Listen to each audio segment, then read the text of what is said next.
began on a night when the sky swallowed the moon, leaving the world in a thick, suffocating blackness. The streets were eerily quiet as I wandered aimlessly, the chill of the coastal wind biting through my coat. I had come home after years in the city, drawn back by the promises of a simpler life.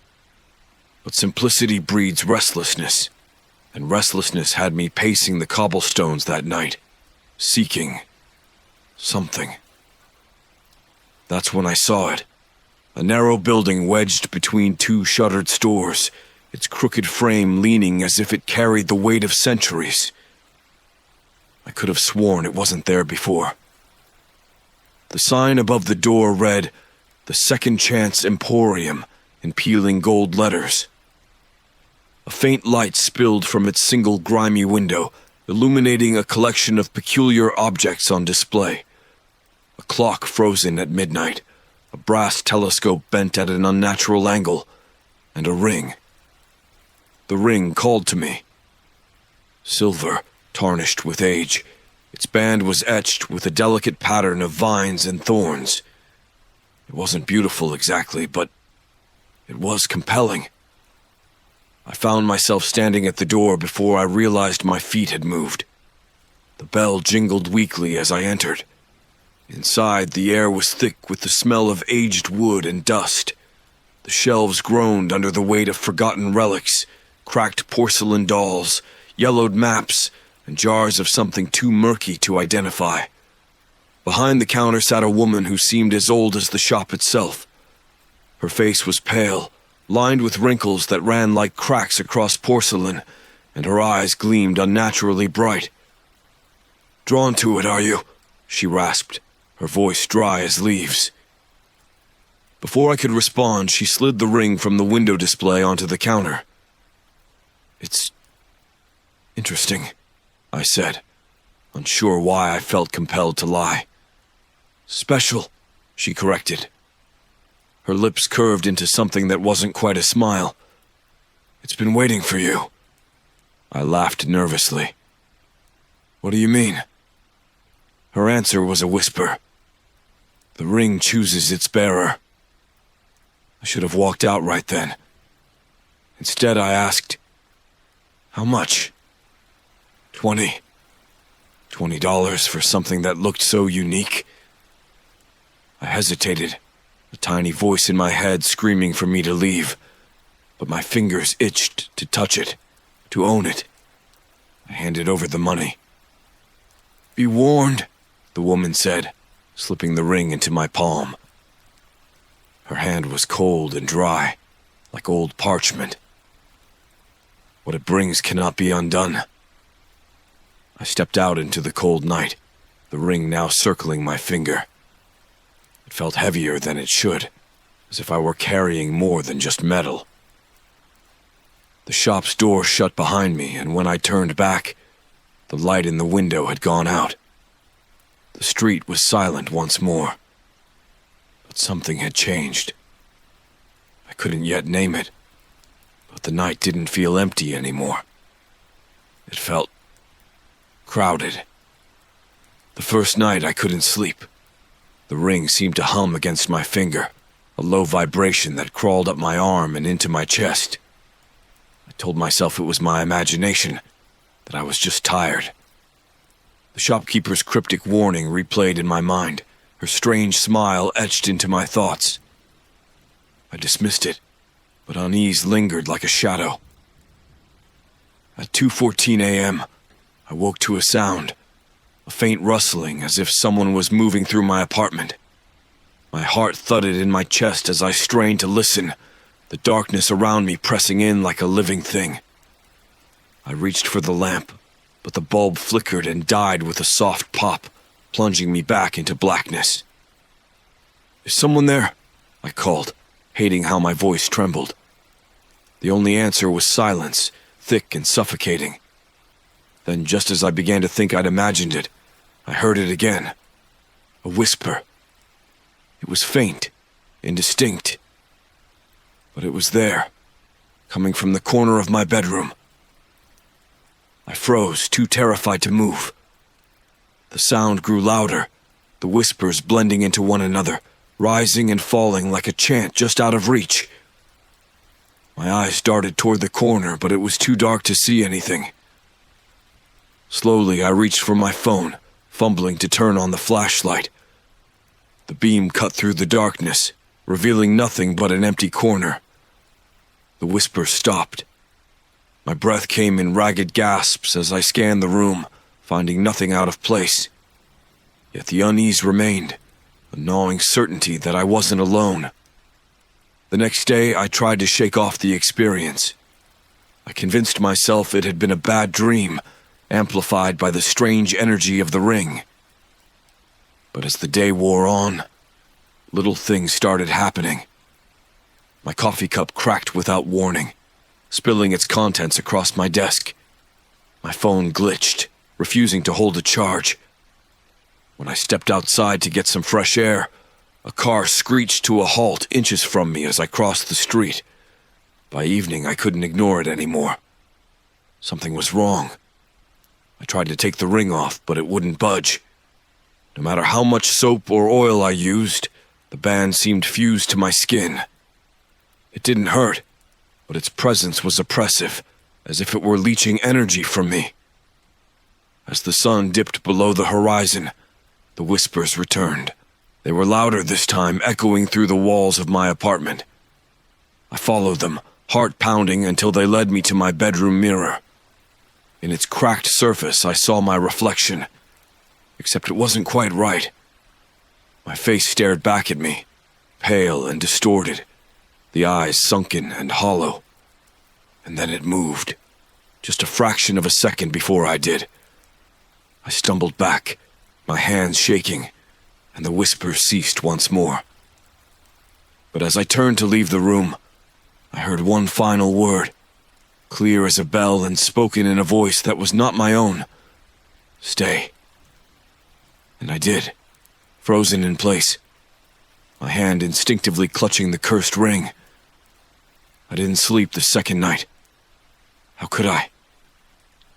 The word whispered from the mirror still echoed in my mind, a command I couldn't ignore even as my instincts screamed at me to run. The ring felt heavier now, as if it were sinking into my very bones. When morning finally came, I forced myself to leave the apartment. I told myself I needed answers, and there was only one place to start: the antique shop. But when I arrived at the street where I'd found it, the shop was gone. In its place was an empty lot, overgrown with weeds and littered with broken bottles. I stood there, staring at the spot where the door had been, confusion and dread churning in my stomach. Had I imagined it all? Was the shopkeeper even real? I returned home, but the whispers followed me.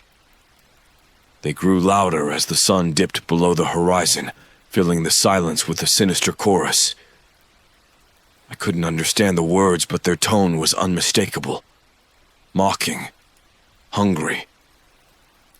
And then I saw it. The shadow. It began as a flicker in the corner of my eye, a subtle darkening of the room's edges. But as I turned to face it, it grew bolder, coalescing into a figure that stood just beyond the reach of the light.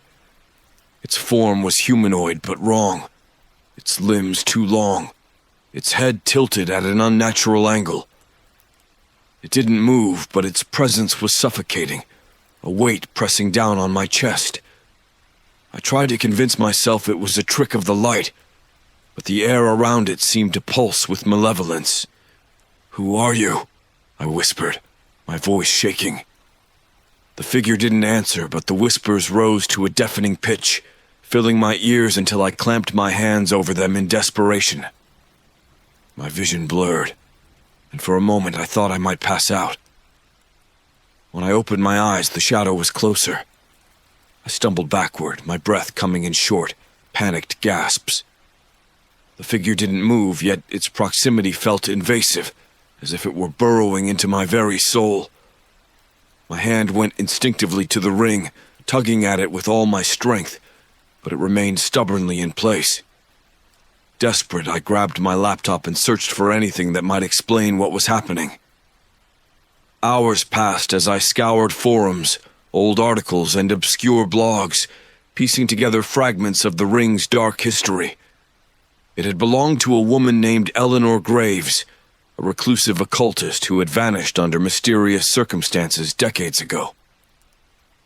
According to legend, the ring was her anchor, a conduit that bound her spirit to the mortal world. Every owner since had suffered misfortune, or worse. As I read, a chill settled over me, colder than any wind could explain. The shadow loomed larger now, its presence undeniable. My screen flickered, and for a moment, the reflection in the black monitor showed not my face, but something far darker. That night, as I lay paralyzed in bed, the shadow stood at the foot of it, watching, always watching. By the third night, my world had shrunk to the size of my apartment. Every creak of the floorboards, every flicker of the lights, felt like the shadow's presence stretching closer. I knew I couldn't ignore it any longer. The ring had to come off. But how? I scoured the research I'd gathered, searching for a way to sever the bond between me and the cursed object. One detail stood out, repeated across the fragmented tales of the ring's previous owners.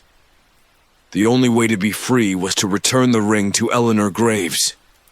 But Eleanor was dead, or worse, trapped within the ring itself. As the whispers clawed at the edges of my sanity, I resolved to try. Somewhere in the depths of the occult forums, I'd found a crude ritual that claimed to reach across the veil. It was dangerous, the text warned, but it was my only chance. That night I gathered what I needed: a mirror, black candles, salt, and a photograph of Eleanor Graves, which I had unearthed in an old newspaper archive. The ritual demanded I confront her directly, to return what was hers. I began at midnight. The candles flickered weakly, their flames casting long, jittering shadows that danced along the walls. The salt circle I'd poured around myself felt thin, fragile, but it was the only barrier between me and what waited beyond. With trembling hands, I held up the photograph, staring into Eleanor's pale, sunken eyes. Her expression was one of cold disdain, as if she'd known all along I'd end up here. "I call upon you, Eleanor Graves," I whispered, repeating the incantation I'd memorized. My voice cracked with fear, but I pressed on, the words flowing from me like a desperate prayer. At first, nothing happened. The room was silent, except for the hiss of the candles. Then, the whispers returned, slowly at first, but rising in intensity until they were a cacophony, battering against my skull. The mirror before me began to cloud, its surface rippling like water. A face emerged, half-formed and grotesque. It wasn't Eleanor, not entirely. It was something warped, twisted by years of bitterness and fury. Her lips moved, but no sound came. Instead, the shadow in the corner began to move. It flowed toward me like liquid darkness, spilling over the floor, its presence suffocating. "You have something of mine," a voice rasped, brittle and hollow. It was Eleanor's, but it seemed to come from everywhere at once. I held up my hand, the ring glinting faintly in the candlelight. "Take it!" I shouted, desperation choking my words. "I don't want it!" She laughed, a dry, rattling sound that sent ice down my spine. "It's not that simple." The shadow surged forward, stopping just short of the salt circle. It writhed and twisted, forming jagged shapes that seemed to scrape against reality itself. "The ring is mine," she hissed. "But so are you." The whispers erupted into screams and the candles blew out. I was plunged into darkness, with only the faint, mocking glint of the ring on my finger to to remind me I was still alive. For now. The darkness was absolute. I couldn't see my own hands, couldn't even tell if my eyes were open. The air felt heavier, thicker, as though the shadow itself had seeped into my lungs. And then, slowly, the whispers returned, low and guttural, not like words, but the growl of something immense and hungry. "Take it!" I screamed again, clawing at the ring with shaking fingers. It burned against my skin, as if it were alive, its jagged edges biting into me. The whispers rose to a crescendo, and suddenly the room wasn't a room anymore. The air shifted, cold and damp like a tomb. I could feel the ground beneath me, stone, uneven and slick with something I didn't want to identify. The salt circle was gone, the candles extinguished. "Where am I?" My voice echoed, swallowed almost instantly by the vast emptiness. A faint glow appeared ahead of me, pale and wavering. I stumbled toward it, the ring pulling at me like a magnet.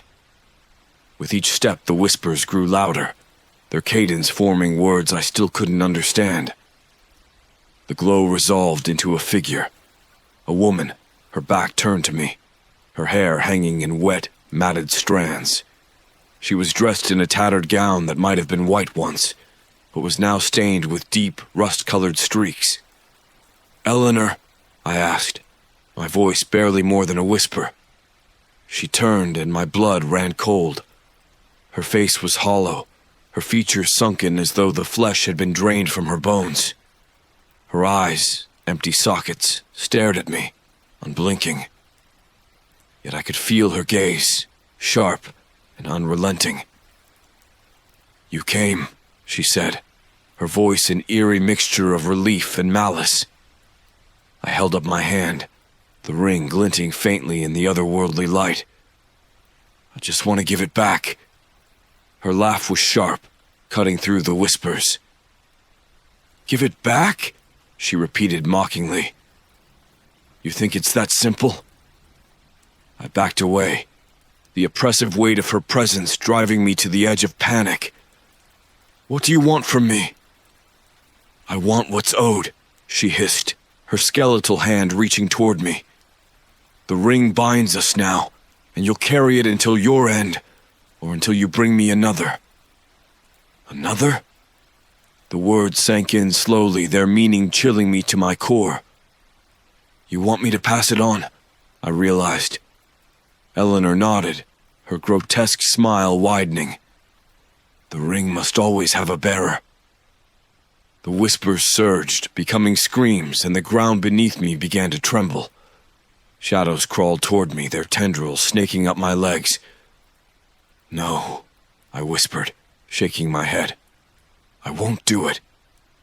"Then you'll stay here," Eleanor said simply. "Forever." The ring tightened on my finger, searing into my skin. The choice was clear. Pass on the curse, or remain trapped in this void with her for eternity. As the shadows closed in, I realized the true horror of the ring wasn't its curse. It was the choice it forced upon you.